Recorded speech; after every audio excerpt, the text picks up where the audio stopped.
Hi there, we're going to go over a quick tutorial on how to use your iOS thermal camera that connects to iPods, iPads, iPhone devices.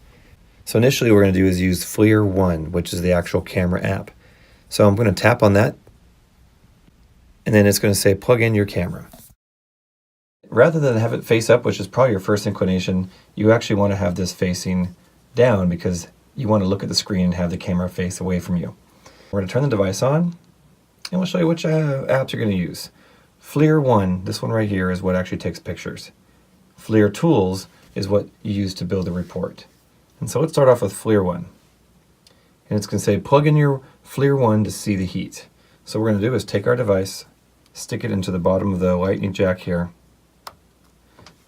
and then we have to turn it on. And there's a button on the side. I'm going to show you that here. I'm going to press that for a few seconds. And then a couple seconds later, we're going to see that this camera will come alive with thermal image. Okay, so here we go. You have thermal imaging turned on. So right now I'm looking at a sound card audio device with a couple cables plugged into it. And then I have my iMac in front of it, and you can see my reflection to some degree. Okay, so let's do is imagine this is a PM. What we're going to do is we're going to take a photo of the equipment that we're going to attach later to the actual PM and Maximo. And so, first of all, I'm going to take a photo for perspective. Note here, you want to make sure that the reticle itself is smaller than the object that you're trying to measure of temperature. So for example, if I'm trying to measure temperature of this screen in this general location, sure, it's going to work great. But if I'm trying to actually measure temperature of these little dots below, the reticle is actually bigger than those, and that won't be accurate unless I get closer. First of all, let's look at this. We could see that we're near 100 degrees, but maybe the area of concern is the knobs themselves. So I'm going to do is take a picture by pushing the shutter circular button on the bottom here. Now I'm going to do is get closer. And of course, there's no safety concerns here, but you have to consider that when you're doing your PMs. So I'm looking here now at the dead center of this, and it looks like I'm getting a little hotter. I'm getting closer to 115 degrees. So I'm going to hold steady and okay. So I got another photo. So at that point I'm going to ask myself is, okay, I've got my thermal images, they look pretty good. The question is what about the actual equipment? Is this room dark right now? Because the thermal image doesn't care, but your reference photo might. And so I'm going to show you an example. I'm going to turn the light off in this room here. Notice I turned the light off, nothing happened to the actual piece of equipment. But now I'm going to take another photo. I'm going to turn the flashlight on. And now that I've done that, I'm going to take another photo. Okay. Now that we've taken our photos, what we want to do is review these and then put them into our photo library of our actual camera. So in the bottom left corner here, if I tap on that, I'm going to take this most recent photo and save image. I'm going to take this one here and save image. This close-up one we took, save image. The original one, save image. Now that I've done that, I'm going to do is I'm going to go leave the app and click on FLIR Tools. Now I'm going to click on the Click Import button on the top left. Now I'm going to go to my photo library. And then I'm going to pick on Camera Roll. Look at the most recent images here. Okay, so now let's select some photos.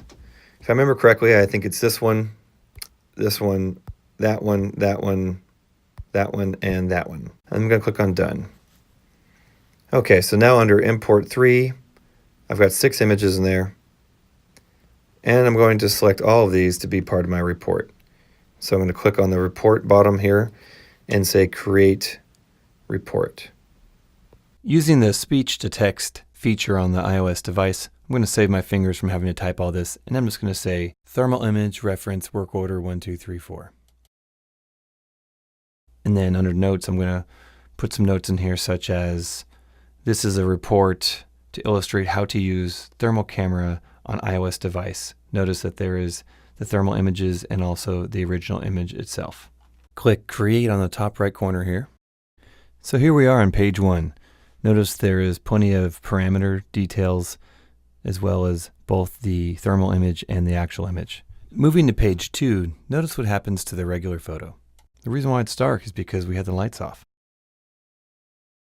Now on page 3, notice that the flash illuminated this sound card here so that it at least is visible as opposed to the one that was dark. If I go back, you can see it's dark, and then back here we have it being visible again.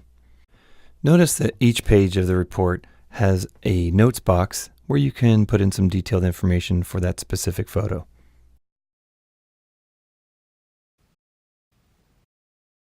All right. Okay, so now we have our actual PDF with all of our information inside of it. Now from here, if you wanted to, you can email it, or you can even print it if you had a wireless printer. But emailing is kind of cumbersome, so we actually have a better solution. It involves Box. On the very bottom, there's a share upward arrow icon. Tap on that, and you're going to tap on Open In. And so if you say Open In, use the Box application. So tap on Box, and here I'm going to put it in a folder. So I'm going to go All Files, Miscellaneous. Here's one, Thermal Sample Report. And in here, I'm going to store this PDF in here. I've already done it a few times, but I'm going to do it one more time here. I'm going to do is say Choose. And then right before I push the Upload button, I'll tap on Rename it. And let's call this, after the work order, C1234. And let's call this Reference Thermal Images of Sound Card. Say Done, and then Upload. And notice how it says Upload in one file. When it says Work Completed, you should now have an actual PDF in this folder with that name. And then from there, we can do is we can link it to Maximo directly. So let's see how that works. We're going to do is tap on the 3 right dots here. And then we're going to do is say Share. And when you share a link in Box, the only thing you have to do is first enable the link, is before you copy the link.